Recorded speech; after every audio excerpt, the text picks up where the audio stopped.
Hello, my name's Tom Tierney. I'm a local attorney that practiced law in Fayette, Queens since 1994.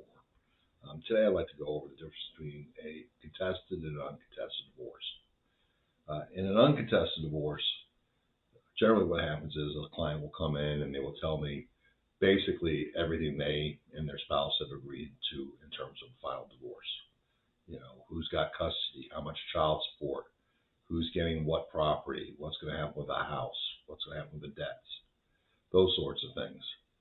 That's very easy for a lawyer to do because we all have forms and we can put your case into our forms and tweak it and make it what you want. And make sure, most importantly, that you get what you bargained for in the divorce and that you protect it legally. I recommend, even on the simplest divorce, to get an attorney for two reasons. Number one, you don't know what you don't know. Sometimes people come to me and really didn't know they could get part of their husband's pension, walk away from a lot of money. Number two, if you get a lawyer, you don't have to go to court. The lawyer can file the paperwork 31 days later and get you a divorce. And you can be assured that you're going to get it done without having to deal with the court system, because it takes some knowledge to be able to do that. A contested divorce is where you don't agree on something. You may agree on 99% of your divorce, with the exception of, say, child support. If you have a contested divorce, then what happens is that each side has to pay for a lawyer. Typically, what happens is you file a divorce complaint. The other side files an answer. You do discovery. Discovery is just asking questions. What was your income?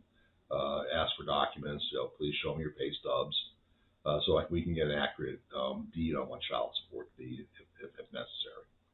That process can go on for quite a little bit of time. Then typically what happens is you do a mediation, try to work out an agreement in mediation. And if you reach an agreement, then the lawyer drafts it up and puts it together, and you get divorced. If you can't reach an agreement in mediation, then you go in front of a judge. Typically, a contested divorce has a retainer of about $5,000. I think that's pretty standard for this area.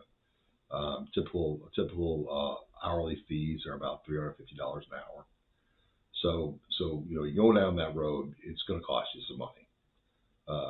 It's worth doing if you have significant disagreements. Typically, when somebody comes in here, they tell me what they are looking for. I usually know pretty closely what the most likely outcome is and can inform you of that and say, hey, I think this is what's going to happen. And then maybe take that information and go home and get an uncontested divorce done. But sometimes people just don't want to listen to reason, or they have a genuine disagreement, in which case you have to go through the contested route. Contested route could take anywhere from 6 months to a year. It can cost depending on the complexity of the issues you can go through. Probably typically a typical divorce, contested divorce, usually goes for about $9,000 per side. Can go up to as much as $100,000 per side, depending on how much fighting you want to do and how often you want to go to court. Again, please call my office if you have any questions.